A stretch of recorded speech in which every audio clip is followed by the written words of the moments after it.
2026 election நெருங்க தாவேகா கட்சி தலைவர் தளபதி விஜய்க்கு பல நெருக்கடிகளை உலகம் அதை கொடுக்கப்படுகிறது. காரணம், அவருடைய ரசிகர்கள் ஆணவத்தில் இருக்கிறார்கள், அதிகாரத்தை காட்டுகிறார்கள், ஆணவம் பிடிச்சு திமிர் பிடிக்கிறார்கள். இப்படியெல்லாம் இருந்தால் தலைவர் விஜய் ஆன பிறகு இங்கே தமிழ்நாட்டில் பெரிய ஒரு அதகலமும் பூகம்பமும் பிடிக்கப் போகும் என்பது எச்சரிக்கவும் செய்கிறார்கள். இது எப்படி இருக்க போகிறது என்பதுதான் நாம இந்த வீடியோல பேச போறோம். வாங்க ஃப்ரெண்ட்ஸ், வீடியோக்குள்ள போலாம்.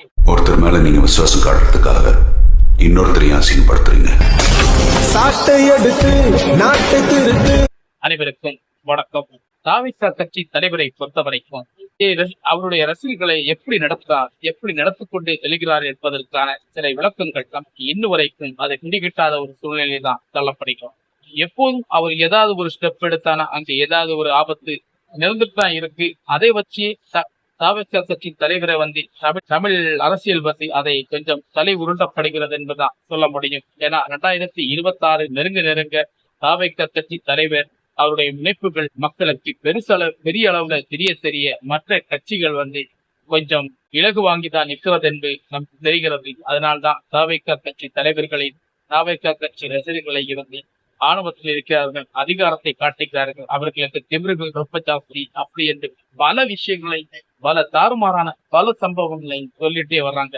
இது அத்தனையும் உண்மையா பொய்யது நமக்கு தெரியல. ஆனா தாவேகா கட்சியின் ரசிகர்கள் எல்லாம் விஜய் ரசிகர்களோட அவர் நம்முடைய தலைவர் ஜெயிக்க வேண்டும் என்ற ஒரு வெறித்தனம் தான் இருக்கு. அது கொஞ்சம் ஓவர் டோஸா போறாங்களோ அப்படின்னு நமக்கு தோணுது. இருந்தாலும் பரவாயில்லை. ஆனால் ஒரு தலைவர், புதிய ஒரு தலைவரை நம் தமிழ் அரசியல் உருவாக்க வேண்டும் என்பதற்கான எண்ணம் தளபதி விஜயோட இருக்கிறது. அந்த எண்ணம் எப்படி செயல்படுத்த முடியுமா, எப்படி செயல்படுப்பார்கள் என்பதும் நமக்கு தெரியல. ஆனா தலைவருடைய கட்சியில் இருக்கும் போதே அவருக்கு நிறைய இன்னல்களை கொடுக்கிறார்கள். அவருடைய ரசிகர்கள் அப்படி பண்றாரு இப்படி பண்றாரு என்று நமக்கு சொல்கிறோம். ஆனால் அத்தனை பண்ணுவது ஆணவ பிடிச்சி இதெல்லாம் பண்றது விஜய் ரசிகர்களாக தான் இருக்க முடியுமா, இல்ல மற்றவர்கள் யாராக இருக்கும் என்பது சந்தேகம் நமக்கு இல்லையா? மொத்தத்திலே நமக்கு எல்லாத்தையுமே விஜய், அதாவது தாவேகா தலைவர் மேலே தனக்கு மேலே உள்ள பொறுப்பை நம்ம போட்டுட்டே இருக்கோம். ஆனா இதுல இருந்த முன்னெச்சரிக்கை முன்னிட்டு பல விஷயங்கள் நமக்கு சிந்திக்கப்படுவதில்லை. அதை சிந்திக்கணும். இதுல பின்னணி நிறைய இருக்கிறது. 2026 வந்தால்தான் நமக்கு எல்லா விஷயங்களும் தெளியும். விஜய் தொடர்ந்து நம் அரசியலில் செயல்படுவாரா அல்லது சினிமாவுக்கே சென்று விடுவாரா? சினிமாவே நான் இன்னும் நடிக்க மாட்டேன், அவருடைய கடைசி படமான ஜனநாயகன் படத்தை தான் எதிர்பார்த்து கொண்டிருக்கிறார். அந்த படமும் ஒரு அரசியல் கலவையான ஒரு படமாகத்தான் பார்க்கப்படுகிறது. அதில் எம்ஜிஆரை சுட்டிக்காட்டி சில போஸ்டர்கள் எல்லாம் வெளியிட்ட போது விஜயை, தளபதி விஜயை நக்கல் பண்ணி எல்லாம் போட்டிருந்தாங்க, நேம்ஸ் எல்லாம் போட்டிருந்தாங்க.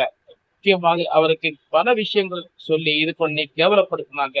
பல விஷயங்கள் இன்னல்களை தாண்டி இப்போது வெளியே மக்களுக்காக புரட்சி செய்ய 2வது மாநாடை வெற்றிகரமாக நடத்தி முடித்தார். ஆனால் அந்த வெற்றியில் பல தோல்விகள் அதில் அடங்கியது. சில பேர்களுக்கு காயங்களும் உயிர்களும் சென்று விட்டன. அப்படிப்பட்ட சூழ்நிலைகளில் இப்போது விஜய் மீது பயங்கரமான ஒரு பழியை போட்டுக்கொண்டே வருகிறது நம் தமிழ் அரசியல்.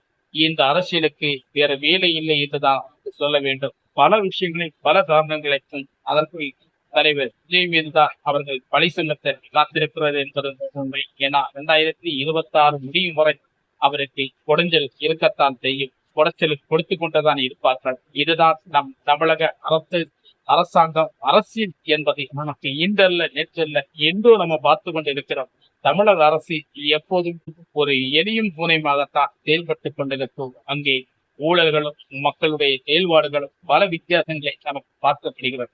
2026 நமக்கு யாருக்கு சிறைக்கு அடிக்க போகிறோம், யாரு நம் தமிழ்நாட்டை ஆளப் போகிறார், யாரு அடுத்த சிஎம் என்று நாங்கள் சொல்ல காத்திருக்கிறோம். அந்த அளவுக்கு இப்போது விறுவிறுப்பாக இந்த நடைப்பயணம் போய்கொண்டே இருக்கிறது. இதில் வெற்றி பெறுவது யார் என்பதை நமக்கு பொறுத்திருந்து பார்க்கலாம்.